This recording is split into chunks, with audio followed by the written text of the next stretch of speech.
O Senhor esteja conosco. Ele está no meio de nós. Proclamação do Evangelho de Jesus Cristo, segundo Mateus. Glória a vós, Senhor. Naquele tempo, enquanto Jesus estava falando às multidões, sua mãe e seus irmãos ficaram do lado de fora, procurando falar com ele.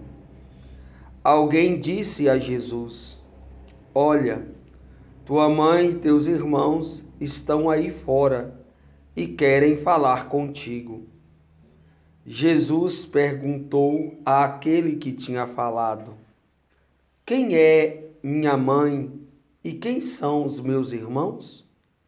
E estendendo a mão para os discípulos, Jesus disse: Eis minha mãe e meus irmãos, pois todo aquele que faz a vontade do meu Pai, que está nos céus, este é meu irmão, minha irmã e minha mãe. Palavras da salvação. Glória a vós, Senhor. Louvado seja nosso Senhor Jesus Cristo. Então, caríssimos irmãos e irmãs, é sempre bom, e agradável a Deus que nós nos reunamos ao redor da mesa da palavra para podermos nos alimentar, para podermos prosseguir, para podermos caminhar com convicção, com fé e com esperança. É muito importante, mas muito importante a palavra de Deus na vida do ser humano. Essa palavra que tem como finalidade conduzir o ser humano num retorno à sua pátria definitiva. Conduzir o ser humano, iluminar. O salmista já fala, a palavra é lâmpada para os nossos pés. A palavra, ela ilumina o caminho de volta para casa. E nós temos que ter isso em mente. E digo mais, nós temos que fazer um exercício de acreditar. É um exercício de acreditar. Porque para falar, a gente já fala. A maioria de nós aqui, ou quase todo mundo, já fala. Mas na prática, a gente destrói o que a gente fala. Mas como assim? Pelo modo que a gente vive, a gente não convence ninguém que nós estamos voltando para casa. O modo como a gente vive. Porque se nós moldarmos, o modo como a gente vive, a palavra moldar, se nós moldássemos a nossa vida, na palavra de Deus, a nossa vida teria coerência com ela. Porque nós estamos, de fato, lutando para que isso aconteça. A nossa luta é para que a nossa vida tenha coerência com aquilo que Deus revela ao nosso coração. A nossa luta é essa. E isso é prova, e é tão prova que muitas vezes as lágrimas vêm aos nossos olhos. Mas por que você está chorando? Eu estou chorando porque eu tenho saudade do mundo, mas não quero mais voltar para ele. Glória a Deus. Mas por que você está chorando? Eu estou com saudade, mas eu não vou voltar mais. E estas lágrimas, olha aí, as lágrimas que caem nos nossos olhos, elas se tornarão testemunha do nosso esforço, da nossa luta diária, do nosso cansaço mental, porque às vezes não é nem físico, mas é um cansaço mental.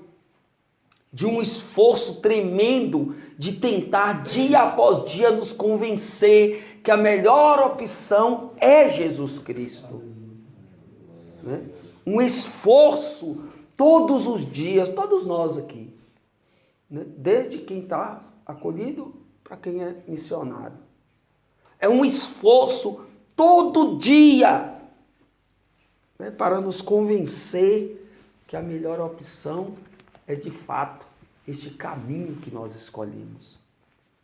Né? O caminho que nós deixamos não é o caminho da salvação. O caminho que nós abandonamos não é o caminho da salvação.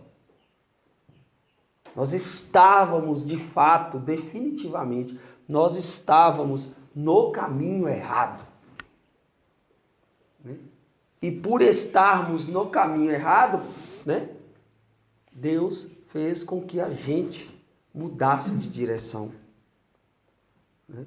Deus fez com que nossa mente fosse iluminada e dissesse assim: meu Deus, mas para onde que eu estou indo? Estou meio perdido. O que é que eu estou fazendo? Peraí, vou parar um pouco aqui, ué. Para onde que eu estou indo? O que é que eu estou fazendo da minha vida? Não, espera aí, ué, calma aí, dá uma parada. E aí é quando a gente escuta Deus falando. Chegou a hora da conversão, né? Da mudança. Converter é mudar. Chegou a hora de mudar de direção, né? E isso só acontece por conta da palavra de Deus. Meus irmãos, eu nunca tinha observado, enquanto nosso irmão via a primeira leitura, eu nunca tinha me atentado a um detalhe.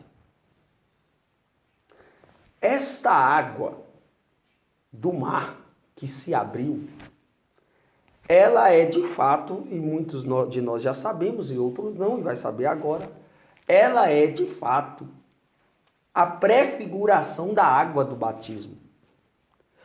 Tanto a água do dilúvio, que salva a família de Noé, quanto esta água do Mar Vermelho, que se abre para o povo passar. Agora, um detalhe importante é nós percebermos que a água que salvou Noé e sua família, e esta água que foi impelida por Deus a salvar o povo egípcio, foi a mesma água que matou o outro povo. Foi a mesma água que matou o outro povo. Então, olha para você ver um detalhe. A mesma água salva um povo e mata outro. E aí agora nós temos que fazer uma reflexão. Quem foram aqueles que morreram e quem foram aqueles que foram salvos? Porque se a água do dilúvio de Noé e esta água do Mar Vermelho de Moisés representa a água do batismo, cabe uma pergunta: como que nós estamos vivendo esse batismo? Cabe essa pergunta. Nós estamos usando o batismo, né, como uma ferramenta de destruição ou de salvação? Nós estamos, de fato, usando este batismo que nos foi dado por Deus, porque o dilúvio foi Deus que permitiu, foi Deus que fez que caísse o dilúvio. E foi Deus que disse para Moisés: bate o cajado na água, e a água se abriu. Então, a água do batismo foi Deus que nos deu. E como que nós estamos usando esta ferramenta? Nós estamos usando esta ferramenta que nos foi dada para a salvação, para perseguir as pessoas e viver uma vida desregrada? Porque, preste bastante atenção, em Noé, a água matou quem? Em Noé, a água matou todos aqueles que viviam uma vida desregrada. Em Noé, a água matou quem? Aqueles que não queriam se converter, aqueles que viviam uma vida profana. Aqueles que viviam de qualquer jeito, que não tinham Deus no coração, que não tinham temor a Deus. Em Noé, a água mataram esses. Mas em Moisés, quem foi que a água matou? Aqueles que perseguiam os cristãos. Que na época não era cristão, os israelitas. Os hebreus, desculpa. Os hebreus. Quem foi que a água matou em Moisés? Aqueles que perseguiam os hebreus. Então quem é que a água do batismo mata? Aqueles que vivem de qualquer jeito, aqueles que querem uma vida, né? A Deus dará, o ditado a Deus dará é viver de qualquer jeito, ou aqueles que perseguem de fato os cristãos. Porque talvez mesmo sendo batizados, perseguem os cristãos. Então, meus irmãos, nós temos que ficar atentos ao que Deus quer nos falar nesta manhã. Sobretudo sobre esta palavra poderosa, aonde nós ouvimos com muita clareza, né, que Deus tem um braço forte e é poderoso para salvar aqueles que Ele escolhe. Mas também tem um braço forte e é poderoso para destruir aqueles que não querem nada com Ele. E aqui eu não estou falando nenhuma loucura. Né? Hoje nós bem sabemos que a dinâmica que Deus usa para poder realmente julgar ou não julgar é diferente da do Antigo Testamento. Nós bem sabemos. Lá no Antigo Testamento nós temos um Deus que por várias vezes se irou com o povo e por várias circunstâncias até realmente destruiu, como destruiu Sodoma e Gomorra. Só que agora não. Na nossa era, na era de Jesus Cristo, nós somos julgados pelas nossas ações. É Deus que permite que cada um defina de fato para onde que quer ir. Mas nós não temos o direito de reclamar que Deus não é bom. Porque Deus sendo bom, Deus sendo misericordioso, deixou nas nossas mãos a decisão, né? Deixou a nosso critério a decisão de para onde nós iremos. E Deus sempre foi assim, porque no livro do Deuteronômio, Deus diz, olha, eu coloco diante de vós a morte e a vida. Escolhe, pois, a vida. Escolhe. A escolha não é de Deus, a escolha é nossa, meus filhos. Deus está sugerindo qual o caminho que nós devemos pegar. Deus mostra para nós o que é bom e o que é ruim. Deus abre os nossos olhos, Deus nos conduz. E de fato quer nos conduzir, mas Deus já deixou muito claro, que esta decisão de segui-lo é minha e é sua. Ele não vai impor isso para ninguém. Ele não vai empurrar isso goela abaixo. Ele não vai colocar coleira em você e sair te puxando. Né?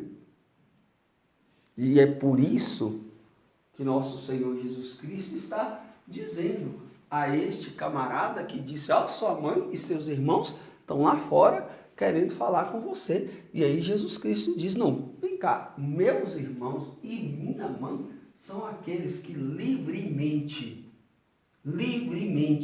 por livre e espontânea vontade, estão me seguindo. Estes representam minha mãe e os meus irmãos. Porque muitas vezes nós recebemos do mundo esta acusação que nós não amamos os nossos pais. Muitas vezes nós recebemos do mundo a acusação que nós não amamos os nossos parentes. E essa é uma acusação do mundo, porque não conhece o nosso coração, uma vez que o nosso coração está entregue somente a Deus. Somente a Deus. O nosso coração não pode estar dividido com ninguém e com nada. Uma vez que o seu coração está completamente em Deus, é muito fácil você amar as pessoas e não correr o risco de colocá-las no lugar de Deus. Uma vez que o seu coração está tomado da graça de Deus, do poder de Deus, uma vez que o seu coração está impregnado, né, do poder de Deus, é muito fácil você amar as pessoas, mas amá-las na medida que elas merecem, na medida que verdadeiramente condiz com a realidade cristã. Não é um amor desordenado, aonde a minha mãe, o meu pai começa a manipular a minha vida a ponto de começar a dizer o que eu devo ou não fazer, no sentido de escolha ou não de Deus.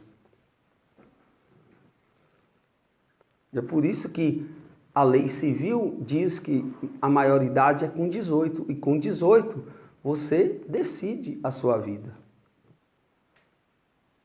E qual é a máxima da modernidade agora? Qual é a moda da modernidade agora? É os filhos de 20, de 30, de 40, de 50, de 60, depender dos pais a vida toda. Sabe por que essa é a moda? Porque está querendo isentar-se da responsabilidade de fazer uma escolha. Não. Aqui, uma vez, nós acolhemos um rapaz e esse rapaz era extremamente, dependente dos pais. O cara já tinha 35 anos, sei lá, 34. E logo que eu percebi, eu chamei ele no escritório e falei: meu filho, toma vergonha na tua cara, rapaz. Toma vergonha na tua cara. Você ficar pegando ligação de segunda-feira para pedir pasta de dente para sua mãe, rapaz. Toma vergonha na tua cara, vira homem, rapaz. Olha quantos anos você tem. Toma vergonha, rapaz. Se vira. Falei com ele. E quando você veio para cá, você veio com a proposta de viver do jeito que todo mundo vive. O dia que falta pasta de dente aqui, ninguém fica ligando para a mamãe. Mamãe, tá pasta de dente, fica sem escovar dente, rapaz. Assume a vida que você assumiu, assume a responsabilidade que você assumiu. Você não assumiu vir para cá, não pagar nada, mas viver com o que tem? Então pronto, assim que a gente vive. É todo dia que a gente come carne aqui? Não. Mãe, me dá um quilo de carne aí. Toma vergonha na tua cara, vai trabalhar, rapaz. Por que você não fala assim: ah, Jean, deixa eu encher uma caçamba de areia ali para ganhar R$50 e comprar um quilo de carne? Você não quer comer carne? Ué. Para ali na beira do rio, uma caçamba e uma pá, fica batendo pá o dia inteiro, ganha R$50 e compra um quilo de carne. Você não quer comer carne? Agora o bonitinho, a bonitona, que não quer sofrer na vida, que não quer crescer espiritualmente e humanamente, quando quer alguma coisa, é mamãe e papai. Ah, desconfia, meus irmãos. A vida não é assim. A vida, quem escolhe é nós. As nossas escolhas é que vão refletir quem nós vamos nos tornando no decorrer da nossa vida. Vamos enfrentar isso. Eu não conheço ninguém na história da salvação que enfrentou a vida, no sentido de crer que Deus é contigo, que foi decepcionado por Deus. Agora, debaixo de muito sofrimento, debaixo de muita ralação. Quem são hoje as pessoas que são milionárias sem fazer nada? São os ladrões, os sonegadores de impostos. São aqueles que vivem enganando os outros e que vão ser condenados. E que vão ser submergidos por essa água do batismo. Que convidou a eles a ser pessoas boas, pessoas honestas, e eles rejeitaram. Porque quando nós nos tornamos batizados, quando nós batizamos, o compromisso que nós temos é com Deus, de sermos pessoas honestas, justas, íntegras. O compromisso é com Deus. Mas por que você não rouba? Eu não roubo, não é porque eu amo a pessoa, não, eu não roubo porque eu sou primeiro temente a Deus. Mas por que você não mente? Não, eu não minto, não é porque eu amo a pessoa, não, mas primeiro porque eu amo a Deus. Porque Deus está em primeiro lugar na vida de qualquer pessoa. E se não for assim, vai dar errado. Vocês podem ter certeza. A pessoa que não colocar Deus em primeiro lugar, a vida vai dar errada. Se não dá errada aqui na terra, na hora da morte, você se lasca. Porque a morte de uma pessoa que não colocou Deus em primeiro lugar vai ser um tormento. Vai ser um tormento, pode ter certeza que vai ser um tormento. Vai ser um tormento, porque olha para você ver o que Deus diz, né? O que Deus diz aqui na leitura do livro do Êxodo.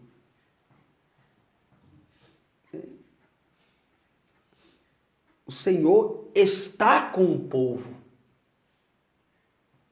E eu sempre digo que aqui está a garantia que a nossa vida vai dar certo.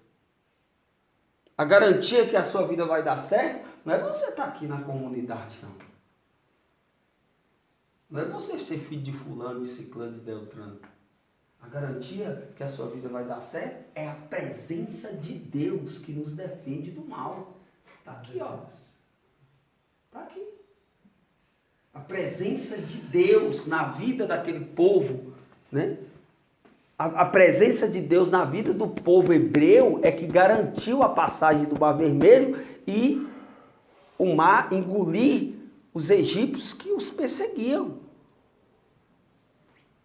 Não fica preocupado, não. Às vezes existe uma preocupação excessiva por parte de alguns cristãos, das pessoas que estão vivendo de qualquer jeito, vivendo profanando o sagrado, vivendo uma pornografia desregrada. A pornografia tudo é desregrada. Vivendo tudo aquilo assim de qualquer jeito, e às vezes isso angustia a gente. Não fica preocupado com isso não, meu filho. Às vezes a gente fica preocupado com as pessoas que estão nos perseguindo, e essas que nos perseguem muitas vezes são até batizados. Não fica preocupado não, sabe por quê? Porque mais cedo ou mais tarde, esta água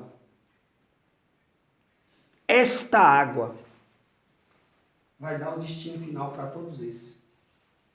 Assim como fez lá em Noé e como fez aqui agora com Moisés. Não literalmente uma água que cai, um dilúvio que acontece ou um mar que abre. Não é isso. Mas a solução para aqueles que nos perseguem e para aquele que vive de qualquer jeito vai ser de fato, né? Como diz a própria palavra, eles serão julgados pelas suas ações. Eles serão julgados pelas suas ações. Porque tiveram a oportunidade de ser batizados e não quiseram. Ou foram batizados e não viveram o segundo batismo. Aqui que está o problema. O convite de Deus é que nós possamos realmente viver este batismo. E viver o batismo primeiro, por primeiro, é crer em Deus. Crer que Deus está conosco. Crer que Deus caminha conosco. Crer que Deus nos defende. Crer que Deus nos livra do mal. Crer, né? Crer é de fato, né, o essencial para um batizado. Porque a partir do momento que eu creio, A partir do momento que eu creio, eu vou me comportar segundo aquilo que eu creio. A partir do momento que eu digo eu creio, o meu comportamento precisa ser adequado àquilo que eu creio. Porque senão o que eu falo é mentira.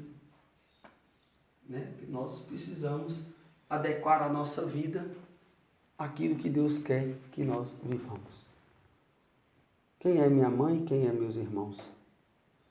É aqueles que livremente escutam a minha voz, me seguem e faz o que eu mando.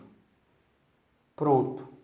Estes, sim, farão parte do banquete no dia final.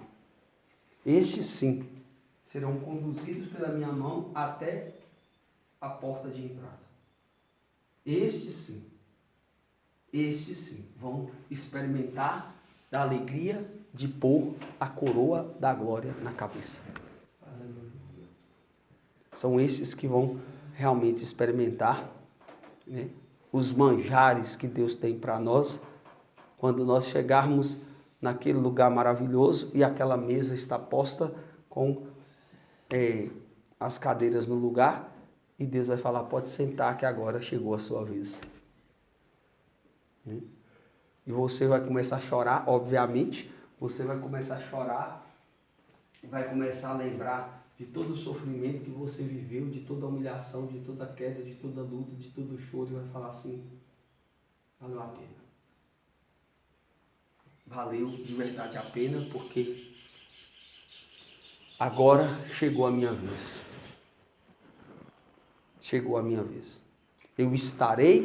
Nós estaremos no lugar onde nós não teremos mais nada daquilo que nós vivemos. Não teremos dor, não teremos doença, não teremos dor de cabeça, não teremos problema de saúde, não teremos nada. A única coisa que teremos é a glória de Deus. Que Deus possa nos guardar e nos proteger. E nos possa fazer ver qual é a sua vontade na nossa vida. Gente, o mais importante é dia após dia, porque nós só temos o dia de hoje. Dia após dia, fazer a vontade de Deus. E aí eu achei interessante, a Elia fala uma vez comigo. A Elia fala assim, Jean, mas qual é a vontade de Deus para nós? Né? Eu perguntava para ela assim, mas o difícil é você descobrir a vontade de Deus para nós. E ela falava assim, não. É difícil porque a gente quer inventar. A vontade de Deus para nós é fazer o que nós estamos fazendo. É fazer o que você está fazendo. Esta é a vontade de Deus para você, porque você saiu da sua casa e veio para cá. Então, tudo que você faz aqui, desde varrer uma folha dessa, até levantar uma parede, ou o que quer que seja, é a vontade de Deus para a sua vida e vai te servir para te santificar. Essa é a vontade de Deus. Não fique achando que a vontade de Deus é você entrar no avião e sair pelo mundo afora. Hoje, a vontade de Deus é que nós estejamos aqui. Amanhã pode ser o avião. Então, que nós possamos verdadeiramente estar na presença de Deus em tudo que nós fazemos. Gente, não caia na loucura de achar que a vontade de Deus está nas coisas extraordinárias. As coisas de Deus, a vontade de Deus está primeiro nas coisas ordinárias. Não existe extraordinário para quem não vive o ordinário. Então, eu vou explicar para vocês, porque talvez tem gente que não sabe o que é ordinário e extraordinário. Ordinário é aquilo que a gente faz no dia a dia. Extraordinário é aquilo que a gente não espera que aconteça. Que nunca passa pela cabeça da gente. Então, para a gente viver o sobrenatural, aquilo que não é natural, para a gente viver aquela experiência poderosíssima do sobrenatural, nós temos que passar pelo natural. Não existe você pular daqui para o sobrenatural. Existe um processo normal e natural, né, dado por Deus, de você caminhar no ordinário para chegar no extraordinário. Caminhar no natural para chegar no sobrenatural. E realmente a gente vê isso na vida de tantos santos que viveram o dia a dia no ordinário, mas que no dia a dia do ordinário aconteciam coisas extraordinárias. Por quê? Sabe por quê? Porque eles viviam de forma ordinária na perfeição. O ordinário na perfeição leva sempre ao extraordinário. Eu tenho certeza que se nós começarmos a entender essa perspectiva, nós realmente experimentaremos, né, o sobrenatural que Deus tem para nós. Louvado seja nosso Senhor Jesus Cristo. Para sempre seja louvado.